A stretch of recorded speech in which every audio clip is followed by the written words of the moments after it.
Hi friends, in this session of Principles of Computer Science, we discuss ER models.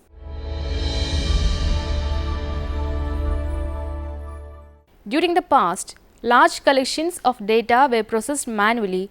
Their relationship were undiscoverable because they were scattered throughout large collections. But today's technologies make it easy to collect huge amount of data, combine or compare different collections of data, etc. The Entity Relationship Data Model or ER model provides a means of identifying entities to be represented in the database and a way to show the relationships between entities. The task of creating a database application is a complex procedure which needs the design of the database schema, design of the programs that access and update the data, and design of security scheme. The Entity Relationship Data Model was developed to facilitate database design by allowing specification of a schema that represents the overall logical structure of the database. It is one among the semantic data models in which the semantic aspect of the model is represented. It is especially useful in mapping the meanings and interactions of real-world entity onto a conceptual schema. The Entity Relationship Model. The Entity Relationship Model allows us to describe the data involved in a real-world enterprise in terms of objects and their relationships and is widely used to develop an initial database design. The three features used to describe the ER models are entity sets, relationship sets, and attributes. Entity sets. Entity is a real-world thing or object which is distinguishable from every other object. For example, each student in a school is an entity. The entity will be associated with a set of properties and the values for some set of properties may be used to uniquely identify an entity.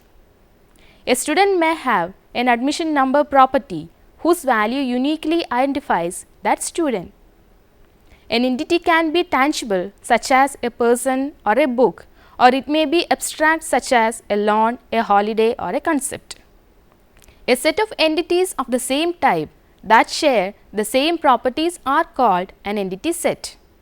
An entity set student represents all students of a particular school. The individual entities that constitute a set are said to be the extension of the entity set. An entity is described using a set of attributes. All entities in a given entity set have the same attributes. These are the descriptive properties and they express that the database stores similar information concerning each entity in the entity set, but the values for each attribute may be distinct.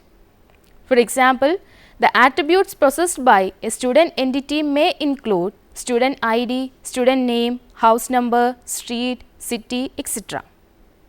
The entities will have a value for each of its attributes. For example, a student entity may have the value 53276 for student ID, the value current for student name, 258 for house number, second for street, and Mumbai for city. Another student entity in the same database will also have all these attributes, but the values may change. The student ID attribute is used to identify the students uniquely because there may be more than one student with the same name, street, and city. A database hence includes a collection of entity sets consisting of a number of entries of the same type. Relationship sets. The relationship represents the association among various entities. A set of relationships of the same type is called a relationship set. If E1, E2, E3, etc. En are entity sets, then a relationship set R is a subset of E1, E2, etc. En such that E1 in the set of E1, E2 within E2, etc. En within En, where E1, E2, etc. En is a relationship and entity EI is in entity set capital EI. The association between entity sets is referred to as participation. That is, in the above specification, the entity sets E1, E2, E3, etc. En participate in a relation set R. An association between the named entities in the real world is represented in an ER schema using a relationship instance. The function of an entity in a relationship is called that entity's role. They are useful when the meaning of a relationship needs further clarification. If the same entity set participates in a relationship set more than once in different roles, such relationship set is said to be recursive. Hence, explicit role names are necessary to specify how an entity participates in a relationship instance.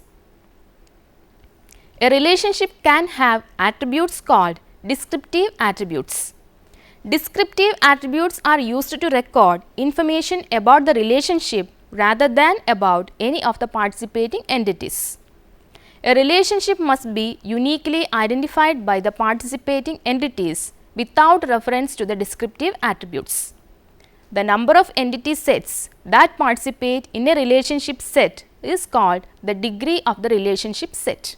For example, a binary relationship set has degree 2, a ternary relationship set has degree 3, etc. The entity sets that participate in a relationship set need not be distinct. Sometimes a relationship might involve two entities in the same entity set. Attributes.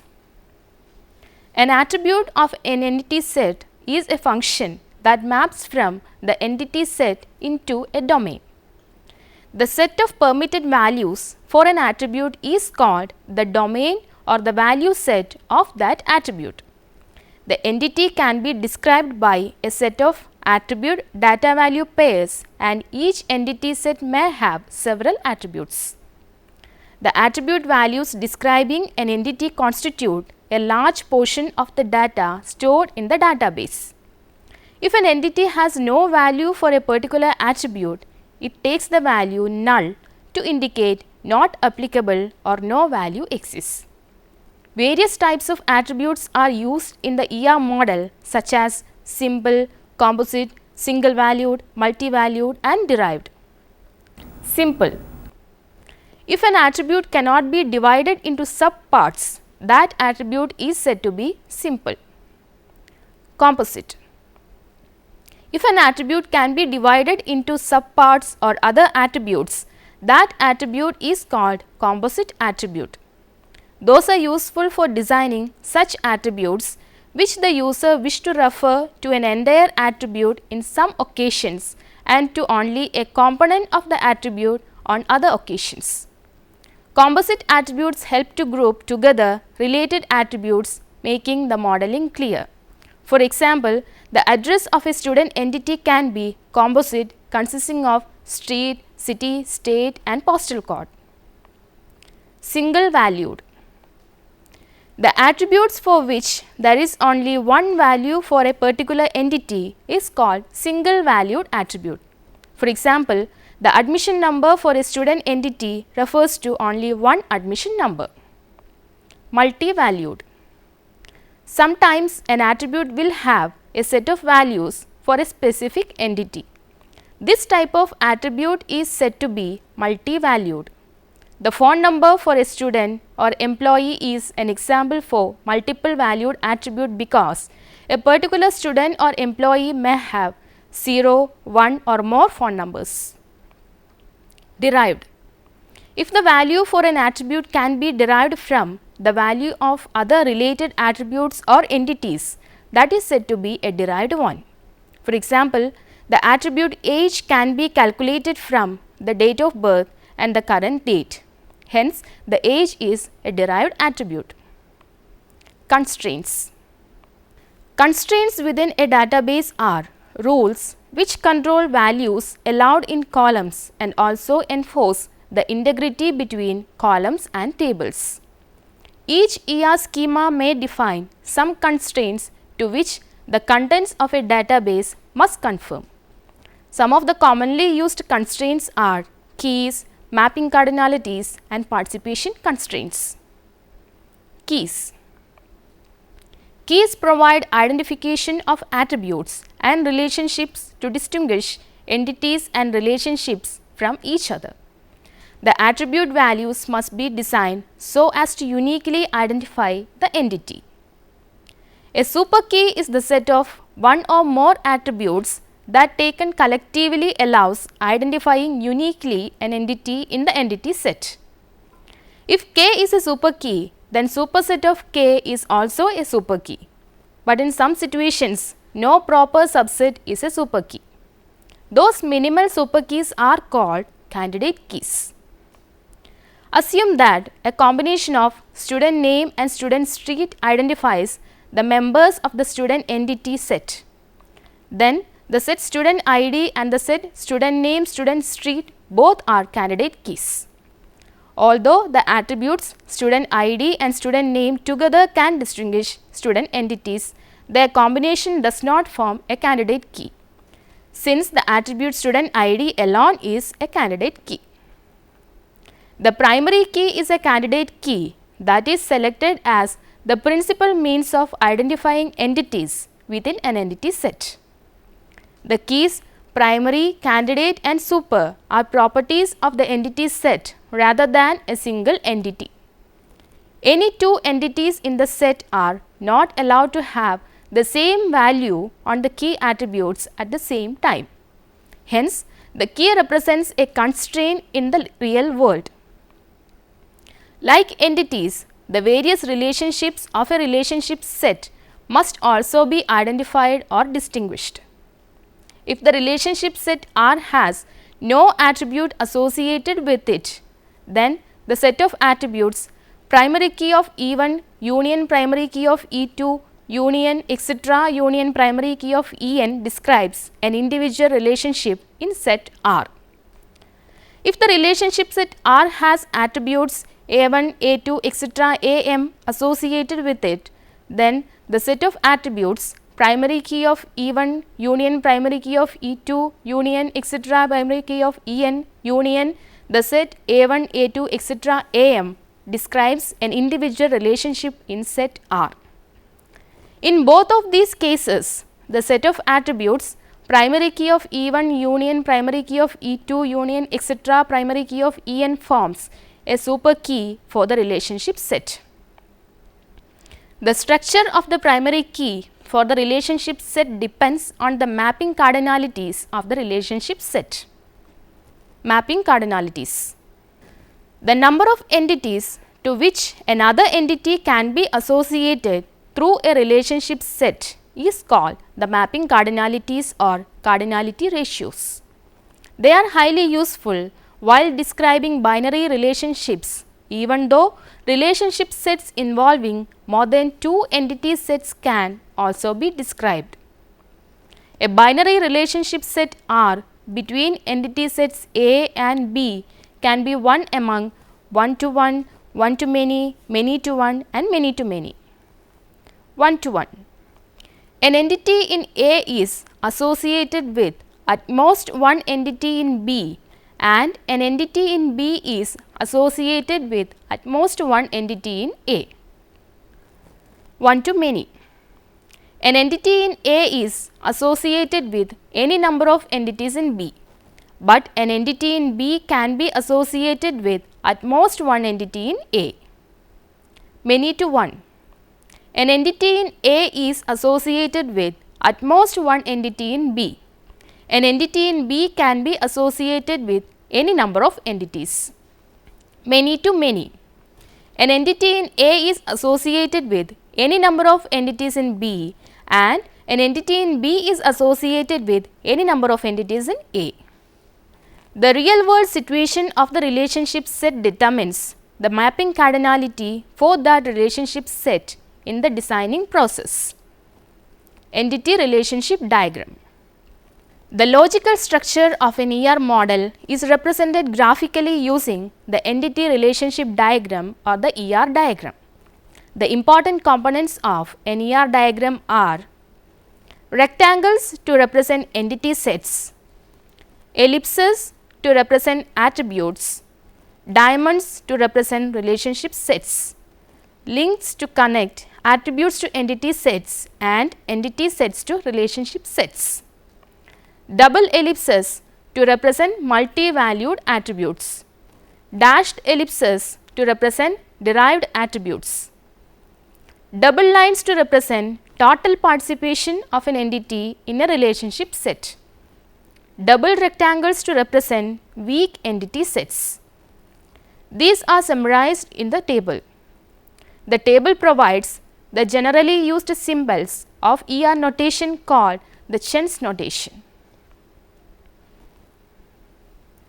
Since there is no universal standard for ER diagram notation, some may use the alternative notation.